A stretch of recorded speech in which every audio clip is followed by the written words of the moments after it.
எண்ணிக்கொள்ளடி என் சின்ன கண்மணி. அத்தியாயம் 18. வாசலில் இருந்த ஜெனியை பிரதாப்பின் தாய் வீட்டின் உள்ளே அழைத்துச் சென்றார். வாடா, இதுக்கு மேலே எங்கே போக போற? எனக்கு பயமாக இருக்கு ராஜேஷ். வருண் இந்த கல்யாணத்தை நடத்தாமல் விட மாட்டான் போல. அதுக்காக இப்படி வீட்டுக்கு வெளியவே நின்றுட்டு இருந்தா சரியாயிடுமா? உள்ள வாடா. வேறு வழியின்றி உள்ளே சென்றான் பிரதாப்.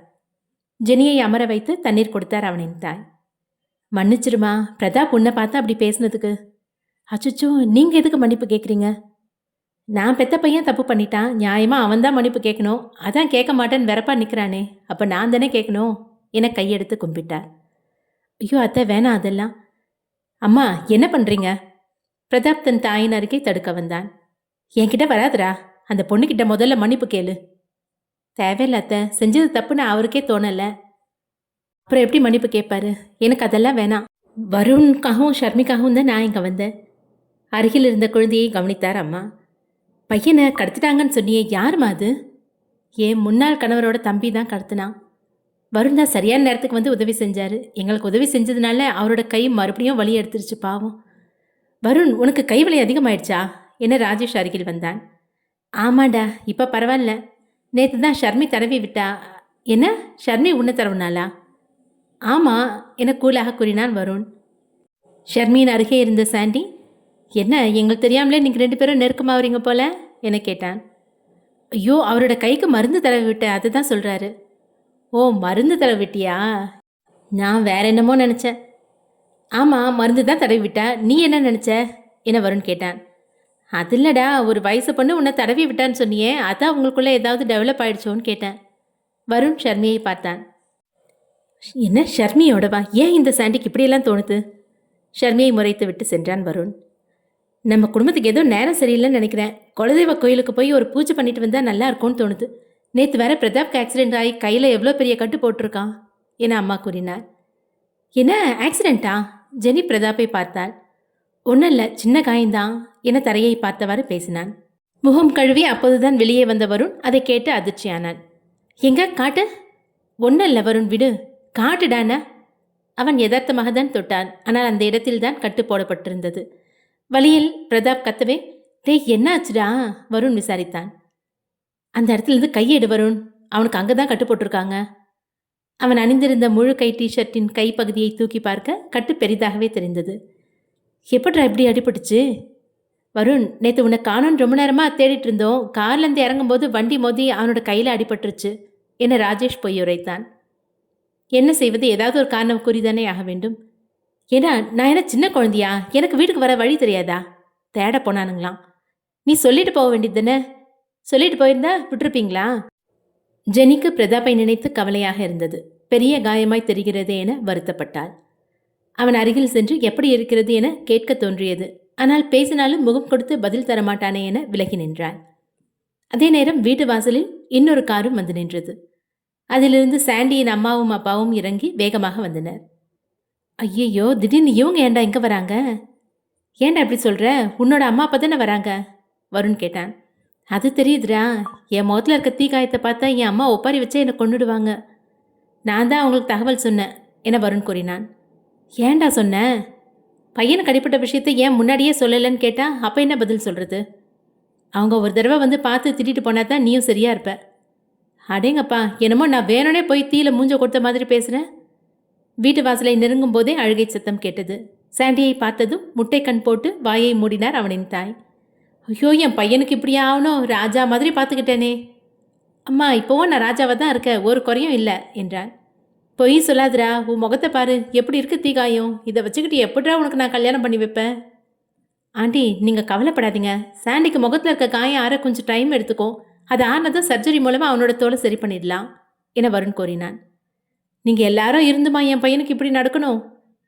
அம்மா, அதான் சரி பண்ணிக்கலான்னு சொல்கிறாங்கல்ல, ஏம்மா அழறீங்க, விடுங்க. அருகில் சாண்டியின் தந்தை அவனை பாவமாக பார்த்து கொண்டிருந்தார். சாண்டியின் தந்தை வடமாநிலத்தை சேர்ந்தவர். தொழில் விஷயமாக தமிழ்நாடு வந்தவர் சாண்டியின் தாயை காதலித்து திருமணம் செய்து கொண்டார். தமிழ் பேச வராது, ஆனால் புரிந்து கொள்ள முடியும் அவரால். எப்படிப்பா இருக்கீங்க? சாண்டி தன் தந்தையை நலம் விசாரித்தான். நான் நல்லா இருக்கேன், உனக்கு எப்படிப்பா இருக்கு? ஹிந்தியில் கேட்க, இப்போ பரவாயில்லப்பா, நல்லா இருக்கேன். சாண்டியின் தாய் இன்னும் அழுகையை நிறுத்தவில்லை. அழாதீங்கம்மா. ஏதோ கெட்ட நேரம் நம்ம பிள்ளைங்களுக்கு எல்லாம் ஒன்று மாற்றி ஒன்றா அடிபடுது. குலதெய்வ கோயிலுக்கு போகிறதா இருக்கோம். நீங்களும் வாங்க, கோயிலுக்கு போய் சாமி கும்பிட்டு பூஜை செஞ்சால் நிம்மதி கிடைக்கும் என பிரதாப்பின் தாய் கூறினார். என்னடா நாளைக்கு கோயில் போகலாம்ல? முக்கியமான வேலை அது இதுன்னு யாரும் தட்டி விடக்கூடாது. சாமி விஷயம் என கன்னத்தில் போட்டுக்கொண்டார் பிரதாப்பின் தாய். சரி நேரமாச்சு, நான் வீட்டுக்கு போகிறேன் என ஷர்மி கூறினாள். கொஞ்ச நேரம் இருமா, டிஃபன் ரெடி ஆகிடும், சாப்பிட்டு போகலாம். இல்லை பரவாயில்லைங்கம்மா, வீட்டில் சித்தி எனக்காக காத்துட்ருப்பாங்க. அட அவங்களுக்கு ஃபோன் போட்டு சொல்லிடு, கொஞ்ச நேரம் தானே. வேறு வழியின்றி அவளும் ஏற்றுக்கொண்டாள். ஷர்மியின் அருகே வந்த சாண்டி அவளுடன் ரகசியம் பேசினான். பவித்ரா, உன் கூட கொஞ்சம் தனியாக பேசணும். சாண்டி, என்னை பவித்ரான்னு கூப்பிட்ட உனக்கு கண்ணை நோண்டிடுவேன். ஷர்மின்னு கூப்பிடு. எனக்கு தான் எல்லா உண்மையும் தெரியும்ல, அப்புறம் என்ன? நீ என்னை அப்படி கூப்பிடுறது வருண் காதில் விழுந்தா என்ன ஆவறது? ஓ அப்படியா, சரி சரி. வருண் குளித்து தயாராக அவர்களின் அறைக்கு சென்றான். வேறொரு அறையில் ஷர்மிக்காக காத்திருந்தனர். ஜெனி தன் குழந்தையை தயார் செய்துவிட்டு சமையல் அறையில் மாமியாருக்கு உதவியாக இருந்தாள். என்ன பேசணும்னு சொல்லிட்டு அமைதியாக இருக்கீங்க? நான் இப்போ இப்படி தனியாக ஒரு அறையில் பேசிகிட்டு இருக்கிறத வருண் பார்த்தா சந்தேகப்படுவான், சீக்கிரம் சொல்லுங்க என்றாள். சாண்டி டிராவை திறந்து அதிலிருந்த புல்லட்டை எடுத்து ஷர்மியிடம் காட்டினான். இது என்னது, துப்பாக்கியில் இருக்க புல்லட் மாதிரி இருக்கு என்றாள். புல்லட் மாதிரி இல்லை, புல்லட்டே தான். பிரதாப்போட கையில் பாஞ்ச புல்லட். என்ன, பிரதாப்பை சுட்டாங்களா? யார் அவர் கையில் சுட்டது என அதிர்ச்சியாக கேட்டாள். எங்கள் பாஸ் தான். எதுக்காக சுட்டான்? அவர் செஞ்சிட்ருக்க இந்த பிஸ்னஸை கைவிட சொன்னோம். அதுக்கு பதிலாக எல்லா தப்பையும் நாங்களே பண்ணதா போலீஸில் சரணடைகிறோம், நீங்கள் விலகிக்கோங்கன்னு கேட்டோம். பேசிகிட்டு இருக்கும்போதே சுட்டுட்டார். பார்த்தீங்களா, எத்தனை வருஷம் பழக்கமாக இருந்தாலும் பணம்னு வந்துட்டா வெளியே ஆளுங்க எல்லாம் ஒரிஜினல் முகத்தை காட்டிடுவாங்க. அந்த ஆளை நம்பி தான் நீங்கள் இந்த பிஸ்னஸ் பண்ணீங்களா? தேவையில்லாமல் உங்கள் பேரில் பாவம் தான் சேர்ந்துருக்கு. முடிவாக என்ன தான் சொன்னா உங்கள் பாஸு? ஷர்மி கேள்வி கேட்க நண்பர்கள் மூவரும் மேற்கொண்டு பேசாமல் ஒருவரை ஒருவர் பார்த்தனர். இப்படி பார்த்துக்கிட்டா என்ன அர்த்தம்? அது இருக்கிற பிரச்சனை போதாதுன்னு நீ உயிரோடு இருக்க விஷயத்தை வேற இந்த சாண்டி பாஸ்கிட்ட உளறி கொடிட்டான். அடப்பாவி சாண்டி, நீ என்னை மறுபடியும் கொலை பண்ண பார்க்குறியா? என்ன பவித்ரா இப்படி கேட்குற? ஷர்மி, சரி ஷர்மி, நீ முதல் தடவை இறந்துட்டேன்னு சொன்னதுக்கே நான் எவ்வளோ வருத்தப்பட்டேன் தெரியுமா? யாரு, நீ தானே? வருண் என் டெட் பாடிக்கு மொத்தம் வச்சதை பார்த்துட்டு வாந்தி எடுத்த ஆள் தானே நீ? நீ கண்டிப்பாக வருத்தப்பட்டு தான் இருப்ப. அது வேற இது வேற. நீ இறந்துட்டேன்னு சொன்னதை நினச்சி நான் உண்மையிலேயே வருத்தப்பட்டேன். அப்புறம் எதுக்கு நான் உயிரோடு இருக்க விஷயத்த சொன்னேன்? நாங்கள் இந்த பிஸ்னஸை விட்டு விலகிறோம், உங்களையும் செய்ய விட மாட்டோன்னு அவர்கிட்ட சொன்னோம். அதுக்கு இத்தனை வருஷமாக நாங்கள் இந்த பிஸ்னஸ் பண்ண விஷயத்த வருண்கிட்ட சொல்லுவேன்னு சொன்னார். அப்படி சொன்னால் பவித்ராவோட மரணத்துக்கு நாங்கள் தான் காரணம்னு வருணுக்கு தெரிய வரும்னு எங்களை பிளாக்மெயில் பண்ண ட்ரை பண்ணார். ஒரு ஆர்வத்தில் அதுக்கு பவித்ரா இறந்துருக்கணும்லன்னு அவள் உயிரோடு தான் இருக்கான்னு சொல்லிட்டேன். ஷர்மி, அவன் முழுசாக உளறி கொட்டல. நீ உயிரோடு இருக்கன்னு மட்டும்தான் சொன்னான். ஆனால் உன் முகத்தோற்றம் மாறினதை பற்றிலாம் எதுவும் சொல்லலை. ஷர்மி சாண்டியை முறைத்தாள். நல்ல வேலை இதையாவது சொல்லாமல் விட்டியே. இங்கே பாரு ஷர்மி, இனிமேல் நீ ரொம்ப பாதுகாப்பாக இருக்கணும். எங்களோட பாஸ் உன்னை கொல்லாமல் விட மாட்டேன்னு எங்ககிட்டயே சொன்னார். அவனுக்கு தான் நான் எப்படி இருப்பேன்னு தெரியாதுல்ல. என்னோட பழைய உருவத்தை வச்சு தானே தேடுவான். அதுக்காக நம்ம அசால்ட்டாக இருக்கக்கூடாது. எனக்கு சரவணனை மீட் பண்ணணும். என்ன, சரவணனை மீட் பண்ணணுமா? எப்படியும் நீ எங்களை பற்றி சரவணன் கிட்ட சொல்லாமல் இருந்திருக்க மாட்டேன். எனக்கும் நல்லா தெரியும் சரவணன் ரொம்ப நாளாக எங்களை ஃபாலோ பண்ணுறாருன்னு. எதுக்கு இந்த கண்ணாமூச்சி விளையாட்டு? நேரடியாகவே பேசிக்கலாமே. சரி, நான் சரவணன் கிட்ட பேசிட்டு மீட்டிங் அரேஞ்ச் பண்ணுறேன். ஆனால் இப்போ உங்கள் 2 பேருக்கும் அடிபட்டுருக்கு. அவ்வளோ சீக்கிரம் வீட்டை விட்டு வெளியே அனுப்ப மாட்டாங்களே. அப்படியே நீங்கள் தனியாக வந்தாலும் வருண் கேள்வி கேட்க மாட்டாரா? அதெல்லாம் வருண் எதுவும் கேட்க மாட்டான். ஆஃபீஸ் வேலையாக வெளியே போகிறோன்னு சொல்லிட்டா போதும், விட்டுடுவான். இப்படியே சொல்லி தான் இத்தனை வருஷமாக அவரை ஏமாத்திட்டுருக்கீங்களா? ஏன், உன் ஆளை ஏமாத்துறது கஷ்டமாக இருக்கா? அப்படின்னா நீ தான் பவித்ரான்னு போய் சொல்லிட வேண்டியது தானே.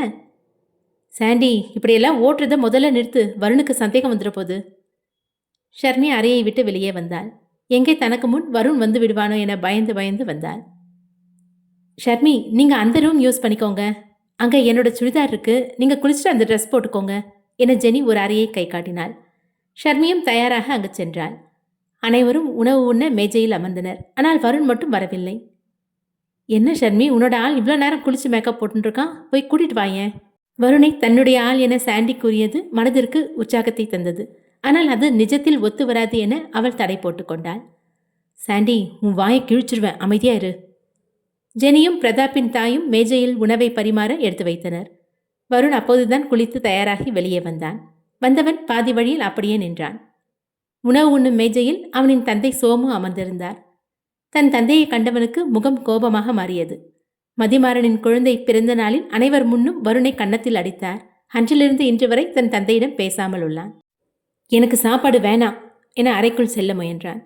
அறை கதவில் கை வைத்த நேரம் வருணின் கையை பின்னாலிருந்து யாரோ பிடித்திருந்தனர். திரும்பும்போது அவன் தந்தை தான் நின்றிருந்தான். என் கையை விடுங்க என தரையை பார்த்து பேசினான். உன்னை அடிச்சதை மட்டும் நினச்சிக்கிட்டு இருக்கியே, அத்தனை பேர் மத்தியில் உன் அம்மாவை அவமானப்படுத்தினது தப்பில்லையாப்பா என சோமு கேட்டார். அவங்க பண்ணாத தப்பையா நான் சொல்லி காமிச்சேன்? அது மட்டும் இல்லாமல் அவங்க என்னோட அம்மா இல்லை. அத்தனை பேர் இருந்த இடத்துல ஷர்மியா அவங்க நடத்தின விதம் மட்டும் சரியா? அவங்கள மாதிரி ஆளுக்காக என்ன கை நீட்டி அரைஞ்சிங்கள்ல? இங்கே பாரு வருண், அவங்க பண்ணது தப்பு தான். ஆனால் அதை நினச்சி வருந்தி மன்னிப்பு கேட்டு திருந்தி வாழறா என் கூட. அவள் மேலே நான் வச்ச காதல்னால அவள் பண்ண தப்ப நானும் மன்னிச்சிட்டேன். இத்தனை வருஷம் ஆகியும் இன்னமும் நீ அதையே மனசில் நினச்சி ஒதுக்கி வச்சுட்டு இருந்தா குடும்பம்னு ஒன்று வேணாமா உனக்கு? அப்பாங்கிற பாசம் கொஞ்சம் இருக்கிறதுனால தான் பார்க்கும்போது பேசுகிறேன். இவங்களை கல்யாணம் பண்ணிக்க தான் என் அம்மாவை கொன்னீங்களோன்னு எனக்கு ஒரு சந்தேகம் இருக்குது. அடிக்கடி அந்த நினைப்பு எனக்குள்ளே வருது. அதனால் நீங்கள் உருவாக்கின அந்த குடும்பத்துக்குள்ளே வர்றதுக்கு எனக்கு விருப்பம் இல்லை. வருண் கோபத்தில் கத்தினார் சோமு. இயல்பாகவே கலகலப்பாக சிரித்து பேசும் நபர் வருண் பேசியது கேட்டு கோபமடைந்தார். இத்தனை வருஷமா நீ அவங்கள ஒதுக்கி வைக்க காரணம் அவங்க பண்ண தப்புன்னு நினச்சேன். ஆனால் உன் மனசுக்குள்ளே இப்படி ஒரு எண்ணம் இருக்குன்னு நான் நினைக்கவே இல்லை. இறந்து போன உன் அம்மாவை நான் கொண்டு இருப்பேன் நீ சந்தேகப்படுறல்ல? உனக்கு அம்மானா அவள் எனக்கு மனைவிடா. அந்த ஆக்சிடெண்ட் யாரும் கவனிக்காத சமயம் நடந்தது.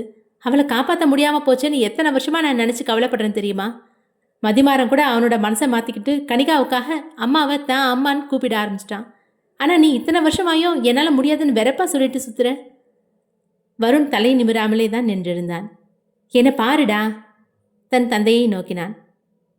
ஒருவேளை எதிர்பாராத விதமாக உன் அம்மா இறந்த மாதிரி நானும் இறந்து போயிருந்தா என் மேலே உனக்கு சந்தேகம் இருந்திருக்காதுல்ல? இதை கேட்கவே வருணுக்கு கஷ்டமாக இருந்தது. கோபம் இருப்பது உண்மைதான். ஆனால் அவர் இறக்க வேண்டும் என எண்ணிக்கூட பார்க்க முடியாது. எனக்கும் வயசாயிட்டே போகுது. என்னோட கடைசி நாள் எதுன்னு எனக்கு தெரியாது. இருக்கிற கொஞ்சம் வருஷத்துலையாவது உன் கூட வாழற சந்தோஷமான வாழ்க்கையை நான் எதிர்பார்த்து காத்திருக்கேன்டா. நம்ம வீட்டுக்கு வந்து தங்குன்னு உன்னை கூப்பிடல. உன் நண்பர்களோட தங்குறது தான் உனக்கு சந்தோஷம்னா இங்கே தங்கு. அப்பப்போ வீட்டுக்கு வா. உன் கல்யாண வாழ்க்கையை பற்றி ஒரு நல்ல முடிவாக எடு. அது போதும் எனக்கு. என்னால் நீ சாப்பிடாம போக வேணாம். போய் சாப்பிடு, நான் கிளம்புறேன். அங்கிள் இருங்க, சாப்பிட்டு போகலாம் என பிரதாப் அழைத்தான். பரவாயில்லப்பா, நீங்கள் சாப்பிடுங்க, நான் வரும்போதே சாப்பிட்டு தான் வந்தேன் என பொய்யுரைத்தார். அங்கிருந்தவர்களுக்கும் அது பொய் என புரிந்தது. சோமு அங்கிருந்து சென்றபோது வருண் தலை நிமிர்ந்து தன் தந்தையை பார்த்தான். அவரை பிரிந்திருக்க வேண்டும் என்று இவனுக்கு மட்டும் விருப்பமா? அவரின் இரண்டாவது மனைவி செய்த தகாத காரியம் நினைவுக்குள் வந்து வந்து செல்கிறதே. தன் தாய் இருக்க வேண்டிய இடத்தில் அவர் இருப்பது அருவருப்பாக இருந்தது. அதனாலேயே அந்த வீட்டை வெறுக்கிறான். டேய், இப்போவாது சாப்பிட வாடா, அப்பா தான் கிளம்பிட்டார்ல, எனக்கு ரொம்ப பசிக்குது என சாண்டி அழைத்தான். ஷர்மிக்கும் யோசனையாக தான் இருந்தது. கனிகாவின் தாய் தவறு செய்தார் என்றால் மன்னிக்க முடியாத அளவிற்கு என்ன தவறாக இருக்கும்? மேற்கொண்டு உணவருந்தும் போதும் யாரும் எதுவும் பேசிக்கொள்ளவில்லை. ஜெனி இல்லாததால் வருத்தத்தில் இருந்த பிரதாப் இப்போது சற்று நிம்மதியாக உணவை உண்டான். அவளை விட்டு விலகியிருக்க புத்தி கூறினாலும் மனம் அவளுக்காக இயங்குகிறதே. உணவு உண்டு முடித்த ஷர்மி அங்கிருந்து நேராக வீட்டிற்கு கிளம்பியவள் பிரதாப் கேட்டதால் சரவணனை சந்திக்க ஏற்பாடு செய்தாள். வீட்டிற்கு சென்றதுமே சரவணனிடம் மொபைலில் பேசி விஷயத்தை கூறி மீட்டிங்கிற்கு நேரம் குறித்தாள். என்னம்மா, வருண் தம்பி எதுக்காக உன்னை கூட்டிகிட்டு போயிருந்தாரு என ஷர்மியின் சித்தி விசாரித்தார். அது பிரதாப்க்கும் ஜெனிக்கும் ஏதோ சண்டை போல. கல்யாண விஷயமா பேச கூப்பிடும்போது ஜெனி சரியாக ரெஸ்பான்ஸ் பண்ணலை. அதனால ஜெனிக்கிட்ட பேசுறதுக்காக என்னை கூட்டிகிட்டு போனார். இப்போ பிரச்சனை இல்லைல்ல? ஒன்றும் இல்லை சித்தி, பிரச்சனை எல்லாம் சரியாயிடுச்சு. இனி அவங்களோட கல்யாண வேலை தான் ஆரம்பமாக போகுது. அன்று இரவே சரவணன் பிரதாப் மற்றும் அவனின் நண்பர்களை சந்திக்க சென்றான். ஏன் என்னை வரவேணான்னு சொல்கிற சரவணா? காரணமாக தான் சொல்கிறேன் பவித்ரா. அவங்க பாஸ்கர் நீ உயிரோடு இருக்க விஷயம் தெரிஞ்சிருச்சு. முக்கியமாக இந்த சந்திப்புக்கு நீ வந்து ஒருவேளை அது அவனுக்கு தெரிய வந்தால் உன் மேலே சந்தேகம் வரும். உன் பாதுகாப்பு முக்கியம் இல்லை. சரவணன் கூறுவதும் சரிதான். சரி சரவணா, நான் வரல, அவங்கக்கிட்ட பேசிட்டு என்னன்னு சொல்லு. சரவணன் அவனின் ஸ்டேஷனிலிருந்து கிளம்பினான். சார், இன்ஸ்பெக்டர் வந்து நீங்கள் எங்கே போயிருக்கீங்கன்னு கேட்டால் என்ன சொல்கிறது? தான் இப்போது செல்லும் காரியம் மிக முக்கியமான ஒன்று, மற்றவர்களுக்கு எதுவும் தெரியக்கூடாது என முடிவெடுத்தான். யாரிடமும் உண்மையை சொல்வதாக இல்லை. ரவுண்ட்ஸ் போகிறேன்னு சொல்லிடுங்க. அந்த போலீஸ் அதிகாரிக்கு பதில் தந்தவன் உடனே அங்கிருந்து கிளம்பினான். வருண் பிரதாப்பின் திருமண வேலைகளை கவனிக்க ஆரம்பித்திருந்தான். திருமணத்திற்காக அடிக்க கொடுத்த பத்திரிகை முதல் மாடல் தயாரானதும் வந்து பார்த்து சரியென கூறினால் அடுத்தடுத்த பிரிண்ட்டுகள் தயாரிக்கப்படும் எனவும் அழைத்திருந்தனர். அதனால் வருண் அச்சகத்திற்கு கிளம்பினான். பிரதாப், வருண் பிரிண்டிங் ஆஃபீஸ் வரைக்கும் போயிருக்கான். திரும்பி வரதுக்கு 1 hour ஆகலாம். அதுக்குள்ளே போயிட்டு வந்துடலாமா என சாண்டி பேசினான். நம்ம 3 பேரும் ஒரே சமயத்தில் வெளியே போனால் வருண் சந்தேகப்படுவான். இப்போ நானும் ராஜேஷை மட்டும் அங்கே போகிறோம் என பிரதாப் கூறினான். நீங்கள் 2 பேர் மட்டும் வெளியே போனால் அவன் என்கிட்ட கேட்பான்ல, நீங்கள் எங்கே போயிருக்கீங்கன்னு. எனக்கு கை வலி அதிகமாயிடுச்சு, அதனால் டாக்டர் கிட்ட காட்ட போகிறேன்னு சொல்லு, மீதியை நான் வந்து பார்த்துக்கிறேன். குண்டடி பட்டதை உளறி வச்சிடாத. சரிடா, நான் ஒன்றும் உளர்வாயம் கிடையாது, எல்லாத்தையும் போய் சொல்லிட்டு இருக்கிறதுக்கு. ஆமாம்மா, உனக்கு தான் ரொம்ப நல்லா பேச தெரியுமே என ராஜேஷ் கிண்டலாக கூறிவிட்டு வெளியே சென்றான். அவர்கள் இருவரும் காரில் புறப்பட கார் ஸ்டார்ட் ஆன சத்தம் கேட்டு ஜெனிஃபர் கிச்சனிலிருந்து வெளியே வந்தாள். சாண்டி, காரில் போகிறது பிரதாப்பா? ஆமாம் ஜெனி. எங்கே போகிறாங்க? அது பிரதாப்க்கு கையில் அடிபட்டுச்சுல, அது வலி அதிகமாக இருக்கான், அதான் டாக்டரை பார்க்க போகிறாங்க. இந்த வீட்டில் நானும் ஒருத்தி இருக்கேன், வெளியே போகும்போது சொல்லிட்டு போகணும்னு தோணாதா? அவள் கோபமாக சாண்டியிடம் கேட்க, உன்னோட கோபத்தை என்கிட்ட காட்டினா என்னம்மா பிரயோஜனம்? உன் வீட்டுக்காரர் கொஞ்ச நேரத்தில் வருவான், அவன்கிட்ட நீ கேட்டுக்கோ. என்னை விடு சாமி, ஏற்கனவே வெந்து கருவாயிடாய் தான் உட்காந்துருக்கேன். வரட்டும் வரட்டும், பார்த்துக்கிறேன். மீட்டிங் அரேஞ்ச் செய்த இடத்திற்கு பிரதாப்பும் ராஜேஷும் வந்து சேர்ந்தனர். ஏற்கனவே அந்த இடத்திற்கு சரவணன் வந்திருந்தான். வேறு ஏதேனும் விஷயத்திற்கு சந்திப்பதாக இருந்தால் நாகரிகமாக கை கொடுத்து குலுக்கிக் கொள்ளலாம். தன் எதிரில் இருப்பவர்கள் தவறு செய்த குற்றவாளிகள், இவர்களுடன் கை கொடுக்க வேண்டுமா என அமைதியாக நின்றான் சரவணன். சரவணனின் அமைதிக்கான அர்த்தம் பிரதாப்பிற்கு புரிந்தது. பிரதாப்பே முதலில் பேச ஆரம்பித்தான். பவித்ரா உங்ககிட்ட எல்லாத்தையும் சொல்லியிருப்பான்னு நினைக்கிறேன். நீங்களும் ரொம்ப நாளாக எங்களை தனியாக ஃபாலோ பண்ணுறீங்கன்னு தெரியும். எல்லா உண்மையும் தெரிஞ்ச பிறகும் எதுக்கு தனித்தனியாக பேசி முடிவெடுக்கணும்? பவித்ரா என்கிட்ட எல்லாத்தையும் சொன்னாதான் நான் அடிப்பட்ட உங்களோட காயத்தை பார்க்கணும். சரவணன் இப்படி கேட்பான் என நண்பர்கள் இருவரும் யோகித்து கூட பார்க்கவில்லை. தன் சட்டையை மடித்துவிட்டு கையில் இருந்த காயத்தை காண்பித்தான். கட்டை அழுத்து காட்டுங்க என்றான் சரவணன். ராஜேஷிற்கு கோபமாக வந்தது. இந்த அளவிற்கு ஒரு போலீஸ்காரன் தங்கள் முன் வாய் பேசியதே கிடையாது. அப்படி பேசினாலும் தண்டிக்கப்பட்டு உள்ளார்கள்.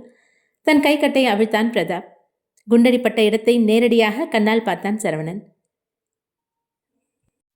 பிரதாப் மேலும் காயத்தை சரவணனுக்கு காட்டியபடியே நிற்க ராஜேஷ் கையில் இருந்த கட்டை வாங்கினான். போதும் குட்ரா. அந்த கட்டை மீண்டும் பிரதாப்பிற்கு கட்டிவிட்டான் ராஜேஷ். நண்பனை சோதித்ததும் ராஜேஷுக்கு கோபம் வந்தது சரவணனால் புரிந்து கொள்ள முடிந்தது. இந்த நட்பின் பாசத்தை தான் பவித்ரா பயன்படுத்தி கொள்ள முடிவெடுத்திருந்தாள். நடந்த எல்லாத்தையும் ஏற்கனவே உங்ககிட்ட சொல்லியாச்சு. இப்போ பவித்ராவோட உயிருக்கு ஆபத்து இருக்கு. எங்களோட பாஸுக்கு பவித்ராவோட முகம் ஆப்ரேஷன் செஞ்சு மாற்றின விஷயம் எல்லாம் தெரியாது. அதனால அதில் ஒரு லாபம் இருக்கு. முதல்ல உங்கள் பாஸ் யாருன்னு எனக்கு சொல்லுங்க. ராஜேஷும் பிரதாப்பும் சொல்ல தயங்கினர். இப்படி தயங்கினா என்ன அர்த்தம்? தேவையில்லாமல் இந்த மீட்டிங் எதுக்கு? நீங்கள் தானே என்னை பார்க்கணுன்னு சொன்னீங்க. இல்லை, கேஸில் நாங்கள் 3 பேர் தான் சரண்டர் ஆகிறதா இருக்கோம். அவரை பற்றின எந்த விஷயமும் வெளியே தெரிய வேணாமே. நீங்கள் இன்னுமா உங்கள் பாஸை நம்புறீங்க? கையில் குண்டடி வாங்கியும் புத்தி வரலையா? இந்த பிஸ்னஸ்னால உங்கள் பாஸ் எத்தனை கோடி லாபம் சம்பாதிக்கிறாருன்னு இன்னும் உங்களுக்கு தெரியலன்னு நினைக்கிறேன். வருண் மேலே நீங்கள் வச்சிருக்க பாசத்தினால கண்மூடித்தனமாக உங்கள் பாஸ் முன்னாடி போய் நின்று பிஸ்னஸை கைவிடுங்கன்னு கேட்டிருக்கீங்க. அவ்வளோ ஈஸியாக விட்டுருவானா? உங்கள் 3 பேரையும் கொண்டு போட்டுட்டு உங்கள் இடத்துல வேற ஆளை வச்சு கண்டிப்பாக இந்த பிஸ்னஸை தொடருவான். உண்மையிலேயே நீங்கள் இறந்து போன பெண்களுக்கு நியாயம் கிடைக்கணும்னு நினச்சிங்கன்னா உங்கள் பாஸ் யாருன்னு சொல்லுங்கள். அவருக்கு கல்யாணம் ஆகி குழந்தைங்க இருக்காங்க. கணவன் மனைவி 2 பேரும் ரொம்ப பாசமானவங்க. நாங்கள் படித்து முடிச்சுட்டு சொந்தமாக பிஸ்னஸ் ஆரம்பித்த பிறகு கூட நாங்கள் கஷ்டத்தில் தான் இருந்தோம். அந்த சமயத்தில் இவர் தான் எங்களுக்கு உதவி பண்ணார் என பிரதாப் கூற, என்ன பிரதாப், நன்றி கடன் காட்டுற நேரமா இது? இத்தனை பொண்ணுங்களோட உயிர் போயிருக்குன்னு எடுத்து சொல்லியும் உங்கள் உயிரை பறிக்க கூட தயாராக இருக்கேன்னு சொல்கிறவனுக்காக நீங்கள் சப்போர்ட் பண்ணுறீங்களா? சட்டத்துக்கு முன்னாடி தப்பு பண்ணவங்க தண்டனை அனுபவிச்சு தான் ஆகணும். ஏன், நீங்கள் 3 பேரும் ஆம்பளை பசங்க தானே? உங்களுக்கு குடும்பம் இல்லையா? உங்கள் எதிர்காலமே இப்போ கேள்விக்குறியானதுக்கு இவன் தானே காரணம். இந்த பிஸ்னஸ்லேருந்து இவனை கட்டுப்படுத்த முடியும்னு முழு நம்பிக்கை இருக்கா உங்களுக்கு? சரவணன் சொல்வதும் சரிதான். அவனை தங்களால் கட்டுப்படுத்த முடியாது என்பதால் தானே இவனின் உதவியை நாடி வந்தார்கள். தன் மொபைலில் இருந்து தன் பாஸின் புகைப்படத்தை காண்பித்தான் பிரதாப். இவனா உங்க பாஸ்? அடுத்த அத்தியாயம் விரைவில். நன்றி.